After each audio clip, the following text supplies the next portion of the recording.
The Sneetches and Other Stories by Dr. Seuss. Now the star-belly Sneetches had bellies with stars. The plain-belly Sneetches had none upon theirs. Those stars weren't so big. They were really so small. You might think such a thing wouldn't matter at all. But because they had stars, all the star-belly Sneetches would brag. We're the best kind of Sneetch on the beaches. With their snoots in the air, they would sniff and they'd snort. We'll have nothing to do with the plain-belly sort. And whenever they met some, when they were out walking, they'd hike right on past them without even talking. When the star-bellied children went out to play ball, could a plain belly get in the game? Not at all. You only could play if your bellies had stars, and the plain-bellied children had none upon theirs.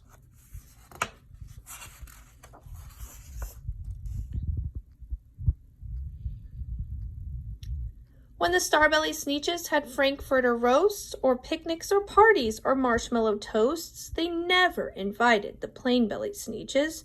They left them out cold in the dark of the beaches. They kept them away, never let them come near, and that's how they treated them, year after year. Then one day, it seems, while the plain-belly Sneetches were moping and doping alone on the beaches, just sitting there wishing their bellies had stars, a stranger zipped up in the strangest of cars. "My friends," he announced, in a voice clear and keen, "my name is Sylvester McMonkey McBean, and I've heard of your troubles. I've heard you're unhappy, but I can fix that. I'm the fix-it-up chappie. I've come here to help you. I have what you need. And my prices are low. And I work at great speed. And my work is 100% guaranteed."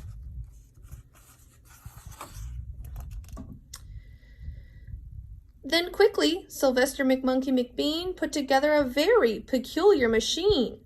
And he said, "You want stars like a star-belly Sneetch? My friends, you can have them for $3 each. Just pay me your money and hop right aboard." So they clambered inside. Then the big machine roared. And it clonked, and it bonked, and it jerked, and it burked. And it bopped them about. But the thing really worked. When the plain-belly Sneetches popped out, they had stars. They actually did. They had stars upon theirs. Then they yelled at the ones who had stars at the start. "We're exactly like you. You can't tell us apart. We're all just the same. Now, you snooty old smarties, and now we can go to your Frankfurter parties." "Good grief," groaned the ones who had stars at the first. "We're still the best Sneetches, and they are the worst. But now how in the world will we know?" They all frowned. "If which kind is what, or the other way round?"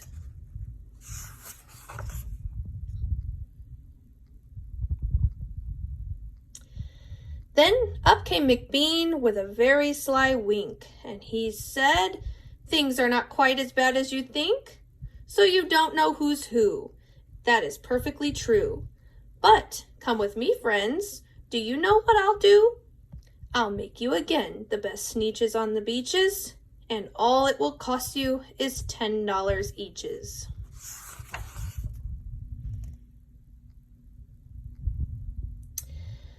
"Belly stars are no longer in style," said McBean. "What you need is a trip through my star-off machine. This wondrous contraption will take off your stars, so you won't look like Sneetches who have them on theirs. And that handy machine, working very precisely, removed all the stars from their tummies quite nicely." Then, with snoots in the air, they paraded about, and they opened their beaks, and they let out a shout. We know who is who, now there isn't a doubt. The best kind of Sneetches are Sneetches without. Then, of course, those with stars got frightfully mad. To be wearing a star now was frightfully bad.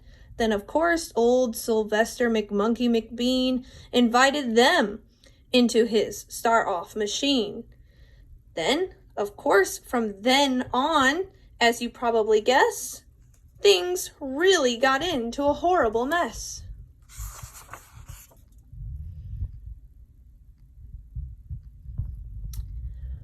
All the rest of the day, on those wild, screaming beaches, the fix-it-up chappie kept fixing up Sneetches. Off again, on again, in again, out again. Through the machines, they raced round and about again, changing their stars every minute or two. They kept paying money, they kept running through, until neither the plane nor the starbellies knew whether this one was that one, or that one was this one, or which one was what one, or what one was who. Then, when every last cent of their money was spent, the fix-it-up chappie packed up and he went. And he laughed as he drove in his car up the beach. They never will learn. No, you can't teach a Sneetch.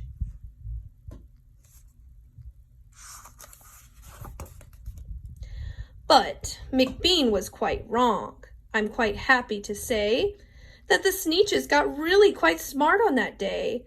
The day they decided that Sneetches are Sneetches, and no kind of Sneetch is the best on the beaches.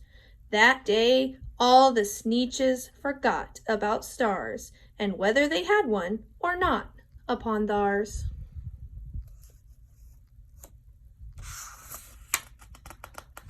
And that's the end.